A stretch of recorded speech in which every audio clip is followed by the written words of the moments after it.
Hi friends, చూడండి friends, ఇడ్లీలు ఎంత మెత్తగా ఉన్నాయో, ఇంకా ఎంత తెల్లగా ఉన్నాయో. పల్లీ చట్నీ వేసుకొని తింటే ఫ్రెండ్స్ సూపర్ టేస్ట్. ఫ్రెండ్స్, ఈ వీడియో నచ్చితే లైక్ చేయండి, షేర్ చేయండి.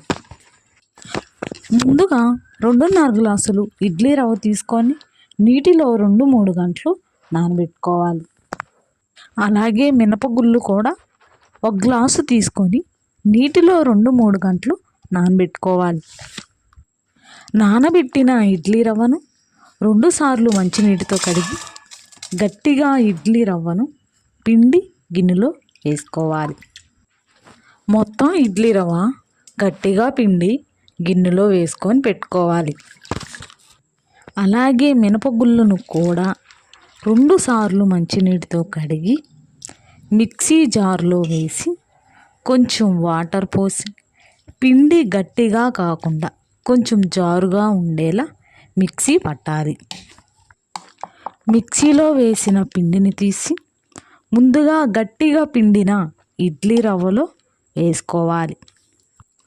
మొత్తం మినపగుళ్ళను కూడా మిక్సీ పట్టి ఇడ్లీ రవ్వలో వేసుకోవాలి. పిండిలో రుచికి సరిపడా ఉప్పు వేసుకొని రెండిటిని కలుపుకోవాలి. పిండి మొత్తం కలిసేలా కలుపుకోవాలి. కలుపుకున్న తర్వాత పిండి పైన మూత పెట్టి రాత్రి అంతా అలానే ఉంచాలి. ఉదయాన్నే చూస్తే పిండి చూడండి ఎంత బాగా పులిసింది.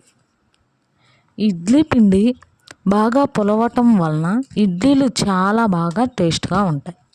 ఇంకా చాలా మెత్తగా తెల్లగా కూడా ఇడ్లీలు ఉంటాయి.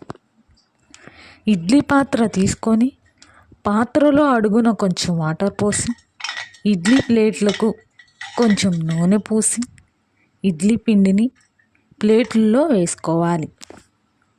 వేసుకున్న తర్వాత ఇడ్లీ ప్లేట్లను ఇడ్లీ పాత్రలో పెట్టి పైన మూత పెట్టి గ్యాస్ వెలిగించి గ్యాస్ పైన పెట్టి 4-5 నిమిషాలు ఉడికించుకోవాలి.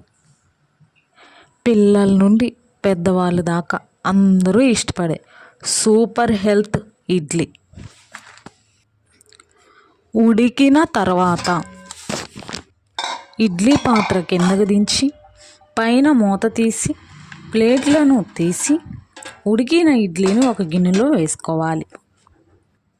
చూడండి ఫ్రెండ్స్, ఇడ్లీలు ఎంత తెల్లగా ఉన్నాయో, ఇంకా చాలా మెత్తగా ఉన్నాయి. చూడండి, మీరు కూడా ఒకసారి ట్రై చేయండి. ఈ వీడియో నచ్చితే లైక్ చేయండి అండ్ షేర్ చేయండి. ఇడ్లీలు తినడం వలన మన ఆరోగ్యానికి చాలా మేలు, అరుగుదలకు కూడా చాలా మేలు చేస్తుంది.